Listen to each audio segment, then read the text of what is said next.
ce shiur est dédié à l'élévation de l'âme, l'Ilui Neshama de Rabbi Hanania Moshe ben Avraham Zichrono Livracha. La question de Israël. L'homme peut-il créer sans sa partie imaginative? Et toute imagination est-elle mauvaise? Enfin, on dit l'imagination égale dimion. Dimion, oui. C'est un mot en hébreu qui signifie presque que l'imaginaire, en fait, c'est une mauvaise chose. Non. Bon, je comprends ta question, je vais rectifier un peu le... j'ai dit dans un cours que l'imagination se disait en hébreu dimion et que je pensais que la source étymologique française du mot démon provient de cela. Démon, dimion. Le Rambam, Maïmonide, il dit que ça n'existe pas les démons. Il dit que c'est de l'imagination. Et toi, tu comprends, je comprends dans ta question que tu dis, alors, donc on comprend que l'imagination c'est une chose qui est négative en soi, parce que les démons c'est une chose qui est négative. Donc, est-ce que toute imagination est négative? Certainement pas. Comme chaque chose qu'Hachem nous a donnée, chaque trait de caractère est appelé dans la Torah mida. Mais là, signifie mesure. Ça veut dire que si on l'utilise dans la bonne mesure, elle est excellente. Si on exagère, ou en trop, ou en pas assez, alors on appelle ça une mauvaise mida. Une mauvaise mesure. Mais en soi, elle n'est pas mauvaise. Prenons l'orgueil. C'est une chose qui est mauvaise, l'orgueil. Mais néanmoins, il est marqué que c'est bien d'avoir un huitième de huitième d'orgueil. C'est combien? Un 64e. D'accord? D'orgueil. C'est très très très peu. Pourquoi? Parce que des fois, il faut utiliser cet orgueil, par exemple, un rav pour sa communauté. Pas comme aujourd'hui où les raves sont à la solde des présidents de communauté, d'accord? Un rave qui est un rave, qui sait s'imposer et aller et diriger sa communauté comme il faut bien. Un dirigeant, il ne peut pas trop s'écraser. Il doit laisser un 64e de nom. 63 fois il s'écrase, enfin, c'est pas forcément en fois, d'accord, mais dans la mesure.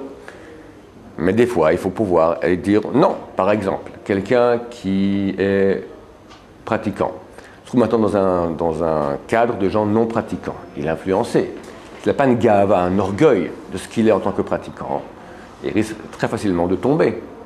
Donc le fait qu'il m'attend ici, moi je suis différent d'eux et je suis un Ben Israël, ce sont des paroles orgueilleuses quelque part, mais elles sont nécessaires dans une bonne mida, dans une bonne mesure. Quand quelqu'un est orgueilleux comme nous tous, d'accord que c'est pas, on n'est pas à 1 ni à 64, on est à 640, d'accord, ou 64 000, alors c'est extrêmement mauvais. Et il faut beaucoup s'écraser. Donc tout dépend. Idem dans l'imagination. L'imagination, elle est absolument nécessaire. L'imagination, c'est ce qui nous permet... qu'est-ce qu'on a par l'imagination? On a la raison. La raison, c'est... la raison pure, c'est un calculateur. D'accord? Si A est égal à B et B est égal à C, alors A est égal à C. Ce sont des raisonnements. Justement, Adam Arishon, c'est pas sa partie imaginative qui a fauté. Oui. Alors, c'est clair que le Yetzer Hara n'a d'emprise que dans l'imagination. En cela, l'imagination est dangereuse. Elle peut être une mauvaise mida. Alors, je vais expliquer. On a plusieurs parties en nous. On a le sentiment, on a l'imagination, je vais de bas en haut. Hein. On a le corps. Le corps avec ses pulsions physiques. Plus haut, on a les sentiments. Plus haut, on a l'imagination. Et tout en haut, on a la raison pure. La raison pure ne peut pas être attaquée par les Sérara, par le mal. Impossible. Preuve en est que chaque fois que tu auras une bagarre entre ton Yetzer Hatov et ton Yetzer Hara, ton bon penchant, ton mauvais penchant, le bon penchant, qu'est-ce qu'il va dire? Il va te prouver par A plus B que tu dois faire cet acte-là. Ok, on va dire, je ne sais pas moi, donne-moi un exemple. Tu as un aliment, tu es dans l'avion, tu as donné maintenant un plat cachère à manger, mais un cachère que les gens sérieux, religieux ne mangent pas, d'accord? Un cachère qui laisse à désirer. Alors, c'est pas taref, mais c'est pas non plus ce qu'on mange d'habitude. Donc, il y a un plus grand risque qu'il y ait dedans une chose qui ne soit pas tout à fait cachère. Alors, ta raison dit, ben, c'est hors de tes normes, tu ne manges pas, point barre. Sarah dit oui, oui mais, oui mais, oui mais, dans ce cas où tu as faim, et tu pars pour un voyage important, pour faire une mitzvah, ou pour faire un truc d'affaires important, il faut que les gens te voient bien comme tu es, toutes tes forces, et qui te dit qu'il y a un truc qui n'est pas cacheur dedans, et puis des fois c'est une barrière de barrière qui est exagérée, tout un argumentaire. Il est extrêmement symptomatique de voir que l'argumentation du Yetzer Hara, argumentation entre guillemets, commence toujours par oui, mais. C'est quoi oui, mais? Quelqu'un m'a écrit dernièrement, envoyé une réponse à ce qu'il m'a dit oui, mais. Et il met toute une sorte de mais, d'accord? Mais s'il me dit oui, alors c'est bon, j'ai raison, terminé. Pourquoi tu dis oui? Parce que le Yetzer Hara, face à la raison pure, n'a rien à répondre. Je lui dis, c'est hors norme de ce que nous mangeons. Point, barre, terminé, t'as rien à dire. Fatigué, pas fatigué, peut-être oui, peut-être non. On ne mange pas ce genre de choses. Point, barre, il n'y a rien à... C'est un raisonnement logique. Enfin, c'est pas très logique ici. Enfin, c'est pas très raisonné. Il n'y a pas de raisonnement extraordinaire à dire. On ne mange pas cela. Prenons un autre exemple, ce sera plus facile par exemple. Mais pourquoi enfin, on se structure pas, on n'essaie pas de structurer pour arriver juste à ce raisonnement pur qui justement enlève toute notion presque de probabilité. Parce que le oui mais c'est peut-être oui, peut-être non. J'explique, parce qu'on est en guerre, on n'est pas fait que de raison. On a chez nous le sentiment et l'imagination. Le sentiment et l'imagination, quand ils ne sont pas dirigés comme il faut bien, alors ils peuvent être dirigés par le mal et nous faire gober des choses qui sont mal. Et j'explique exactement comment ça se passe. Alors prenons un autre exemple, beaucoup plus courant. Quelqu'un doit se lever le matin à 7 h, le réveil sonne, il doit se lever pour arriver à l'heure à la prière. Le Yetzer Hara, alors lui dit, bon, il faut se lever. Ordre de la raison, qui dit, j'ai mis mon réveil à 7 h, donc c'est pour me réveiller à 7 h, j'ai fait le calcul maintenant, comment je vais prendre le temps d'arriver à la synagogue à temps, donc je dois me lever maintenant. Le Yetzer Hara, qui est très fort à ce moment-là, car on perd environ 10 000 tonnes, d'accord, il dit, oui, c'est vrai, mais, si tu te lèves trop vite, tu ne seras pas en forme, tu vas moins bien prier. Et puis, tu peux t'habiller un peu plus vite, et puis rouler un peu plus vite sur la route. Le Yetzer Hara Tov, le bien Dieu dit non, mais si tu as bien vu que déjà dans ton timing, tu as fait déjà super short parce que tu voulais gagner un peu de temps encore au lit. Plus vite que ça, tu deviens un danger public. Ça ne marchera pas. Oui, mais.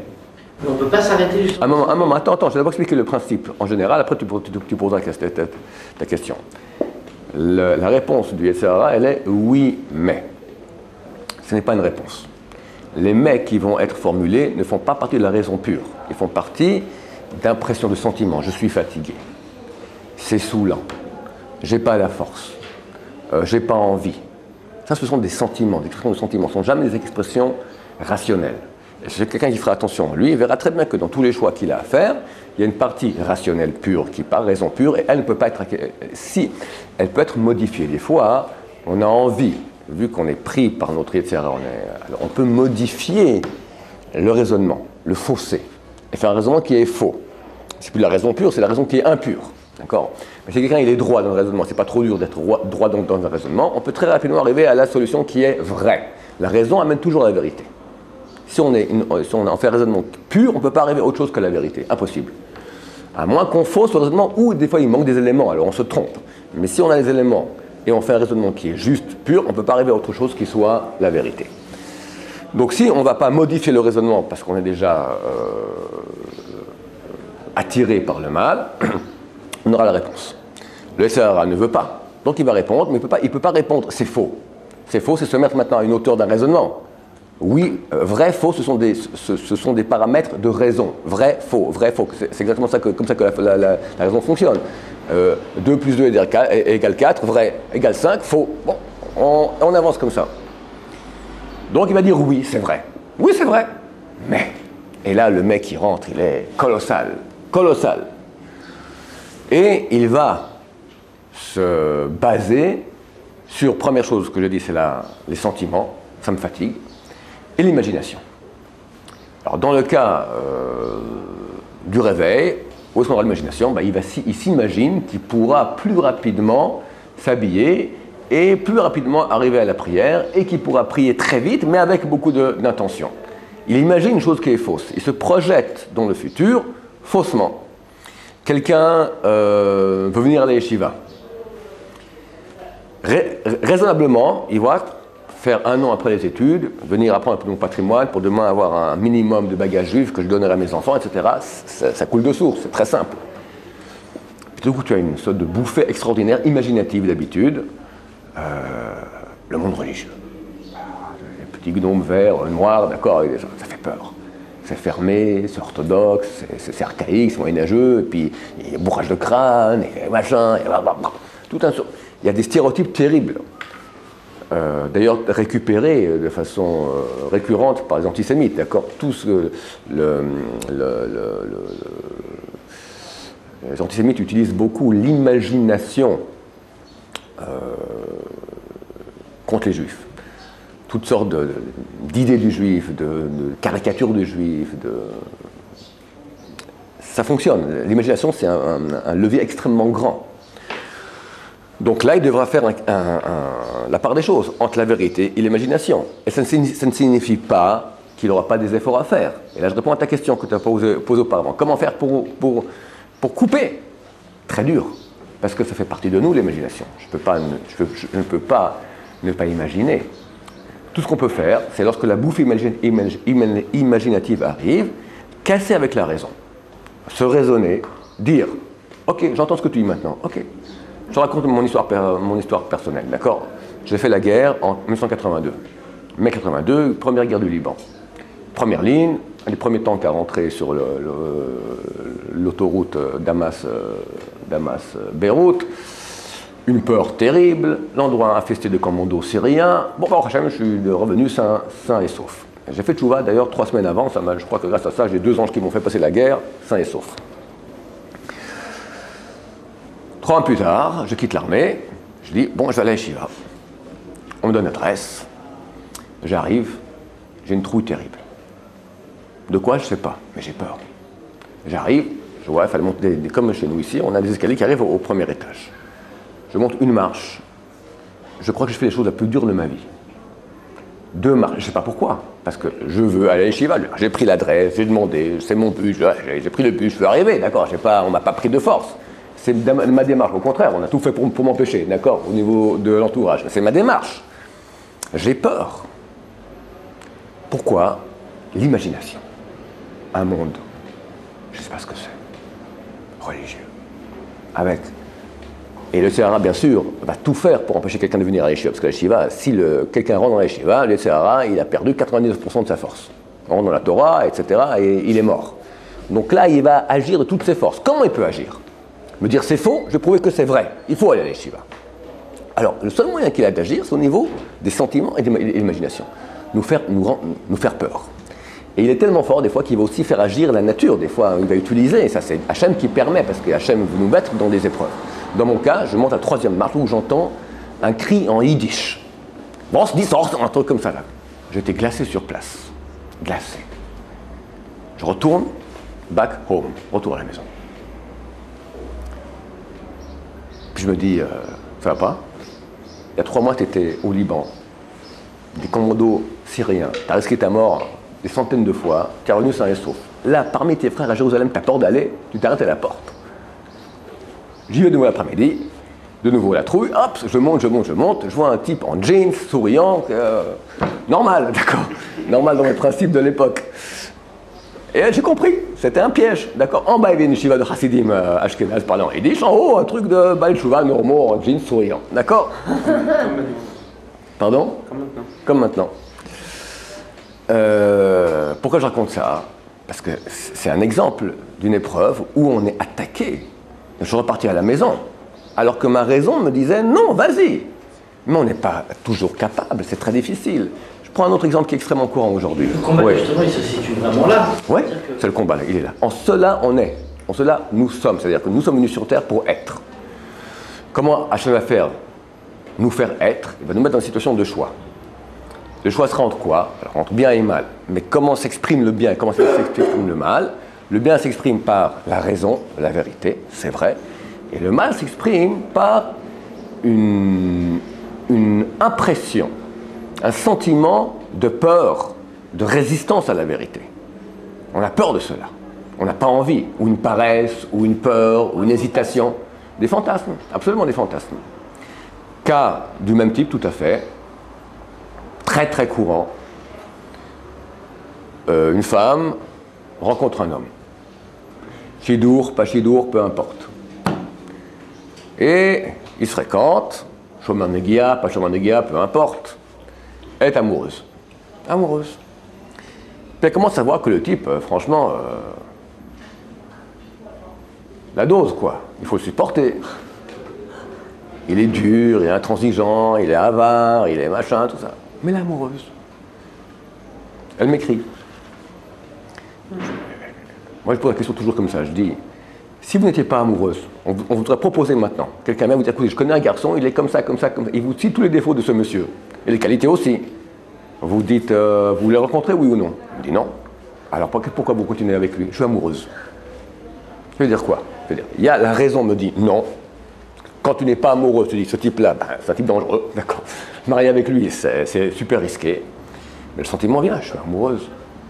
Mais le sentiment, de point de vue rationnel, n'a aucun poids. Aucun, zéro. Mais il fait partie de nous. Et je peux te dire que des dizaines de centaines de milliers tombent dans le panneau. Femmes et hommes, femmes et hommes, femmes et hommes. L'homme est censé être un peu plus rationnel que la femme. Mais bon, il a aussi tous ses efforts à faire. C'est très difficile. Alors, l'imagination, dans ce cas, dans ce type de cas, elle est le levier et l'arme du Yetzer Hara. On peut comprendre effectivement, comme dira le Rambam, d'ignon, imagination, démon, d'accord? Mais ce n'est pas que les mauvaises en tout, elle est très très bonne. L'imagination, c'est le seul moyen d'arriver à... Je ne peux pas rien qu'avec les sentiments et la raison. Comment je peux produire, comment je peux créer, comment je peux... je veux rentrer chez moi à la maison. Je suis obligé d'imaginer la route que je vais prendre. Je veux écrire une réponse. Je vais imaginer qu'elle... Vous pouvez prendre votre plan, regarder un plan et dire voilà, je vais comme ça chez moi. Quand je prends le plan, ouais, mais si je n'ai pas le plan, je dois l'imaginer. L'imagination, c'est-à-dire, c'est quoi l'imagination? L'imagination, c'est projeter dans l'irréel du réel. J'ai pas de carte, j'ai pas de plan. Grâce à mon imagination, je peux maintenant créer un plan devant moi qui n'existe pas. D'accord? Mais qui est, j'espère que je ne me suis pas trompé, qui correspond au plan de la réalité, mais c'est une projection dans l'irréel, parce que ce n'est pas réel, d'une réalité. Maintenant, si la projection, elle est juste, alors elle est bien. Quand elle est fausse, on peut projeter que quelqu'un me hait. C'est faux. Je peux me projeter que je suis en concurrence avec quelqu'un, je suis jaloux de lui. C'est une projection. C'est complètement, c'est pas tout dans la réalité. Rien du tout. On n'est pas en concurrence. T'as ton job, j'ai mon job. C'est le fruit de l'imagination totale. Et les gens vivent là-dedans à 90%. C'est les gens qui sont rationnels, ça n'existe presque pas. Qui est rationnel quand? Très très peu. Nous vivons dans notre imagination. Nous vivons sans cesse dans l'imagination. Sans cesse. 90% de la journée, nous sommes en train d'imaginer. Moi, moi et moi. Et moi envers lui, et moi envers truc, et moi envers truc, et moi envers Dieu. Je suis tzaddik, je suis rachat, les gens imaginent. Je suis tzaddik, et il se prend, et c'est un type terrible, il se prend pour un tzaddik. Et un autre, un vrai tzaddik, il dit, je suis un nul. Tout ça, ce sont des projections imaginatives fausses. Et quand l'imagination, maintenant, elle devient le levier du Yetzer Hara Tov, chose tout à fait possible, quand la projection que nous faisons dans l'irréel, elle est réelle, elle est compatible, adéquate à la réalité, c'est vrai. Alors c'est très bien. Ok? C'est pas possible d'avoir deux raisons justes? Deux raisons justes, impossible. Différentes. Par exemple, comme vous avez parlé pour la tfila, on peut avoir deux façons de faire. Mais à tel minyan ou à tel minyan. Un, c'est mieux parce que c'est le net, c'est moins bien, mais chacun il a ses pour et ses contre. La raison pourra trancher, la raison tranchera qu'un est mieux que l'autre, ou qu'ils sont à égalité, et dans ce cas, la raison tranche. Fais ce que tu veux, c'est permis. Moi, maintenant, je vais manger. Alors, j'ai le choix entre petit pois et riz. Alors, je vais faire un raisonnement maintenant, qu'est-ce qui est mieux? Que répond la raison? Elle me dit, ce que tu veux. La raison peut accepter que les deux solutions soient bonnes. Justement, pas de problème. Il y en a des chassidim, le Rav Wolbe, d'accord, il y a des gens qui travaillent avec quand la raison te dit les deux sont permis, il dit ok, mais qu'est-ce que j'ai plus envie? Les petits pois, alors je prends le riz. Bon, il faut y aller, hein. c'est des gens qui travaillent. Alors, ce que j'avais entendu, c'était par exemple, ce que vous êtes en train de dire, j'ai entendu un cas que, par exemple, une personne qui doit aller à un mariage et qu'il a un chiot, qu'il est dans une yeshiva, est-ce qu'il va rater la yeshiva pour aller au mariage? Alors il doit voir le pour et le contre. S'il a plus envie d'aller au mariage, il reste à la yeshiva. Ça peut être un moyen qui aide à voir... Il doit faire le contraire de ce qu'il a envie. Pas toujours. Pas toujours. C'est un cauchemar si on fait ça. Toute la vie, c'est un cauchemar. Restons calmes. D'abord, se battre contre ses envies, c'est quelque chose de bien. C'est difficile, il ne faut pas que ça devienne un cauchemar, il faut qu'on travaille avec par filigrane successifs, très très lentement. Maintenant, on ne peut pas non plus décider dans la vie que chaque fois que j'ai une envie, alors c'est certainement l'autre chose qui est vraie. Des fois oui, des fois oui. Quelqu'un m'a raconté, c'était dans une des yeshivotes en France de Novardok. Il y avait là-bas le Rav, comment il s'appelait, qui était venu de Russie. Un des grands qui est décédé il y a une dizaine d'années en France, de Novardok. Biderman, j'ai oublié.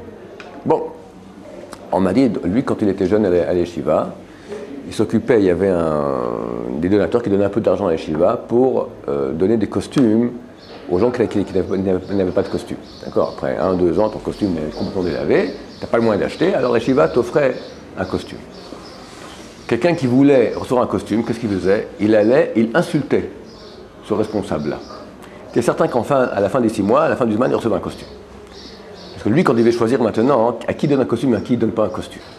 Alors lui, quand il a retenu qu'il a insulté, il s'est dit, il a peur qu'il a une réticence intérieure qui fait que la raison pour laquelle il dit non, parce qu'il m'a insulté. Alors pour être certain qu'il ne va pas subir la réticence intérieure et faire un faux jugement, il dit, bon, je lui donne un costume. Et c'était comme ça, d'accord. Le type qui l'a insulté, sur le costume, c'est clair. Bon, c'est une façon de travailler, mais c'est pas rationnel. Au contraire, celui qui l'insulte, comment il m'insulte, encore il va mériter un costume. C'est ça qu'on dirait normalement. La raison. C'est en tout cas une barrière pour ne pas tomber dans le sentiment. Parce que de façon naturelle par le sentiment, je ne donnerai pas un costume. Donc, étant donné que c'est comme ça, donc je ne prends pas de risque et je lui donne un costume. Justement, la raison du vrai et du faux, elle englobe tout. Elle englobe déjà le sentiment, les sensations, tout ça, tout. Il y a une réflexion justement qui se fait par rapport à ça. Elle englobe le cœur aussi. Elle englobe tous les paramètres. L'imagination, elle est juste dans le domaine peut-être d'une probabilité qui est peut-être du domaine de l'existant ou pas de l'existant, alors que la raison, si on travaille vraiment dessus, elle englobe tout. Dans votre décision, vous allez prendre tous les paramètres en compte, qui vont être du domaine du cœur, mais le cœur ne va pas être obligatoirement être au-dessus, ou chaque paramètre va être... Dans quelle mesure vis-à-vis de ça, est-ce que ça va faire du bien ou pas du bien? Dans quelle mesure je dois insérer dans mes critères rationnels le cœur? Ce que me dit la femme, je suis amoureuse. Ok, mais rationnellement amoureuse, c'est pas... Ok, je comprends. Alors, je comprends que c'est dur, mais c'est pas un paramètre, parce que le type, il est pas bien. Après, on a que tu n'aurais pas dit oui, si on t'avait proposé ça à l'avance. Pourquoi tu dis oui maintenant? Il y a un truc qui cloche. L'amour. Donc, il y a un sentiment. Alors, on pourra prendre rationnellement en compte, on pourra dire c'est difficile, je vous comprends que c'est difficile. Ne ratez pas votre vie à cause d'un sentiment. Je ne sais pas dans quelle mesure on doit mettre le cœur dans le calcul rationnel. Je ne pense pas tellement. Baruch Adonai, Amen.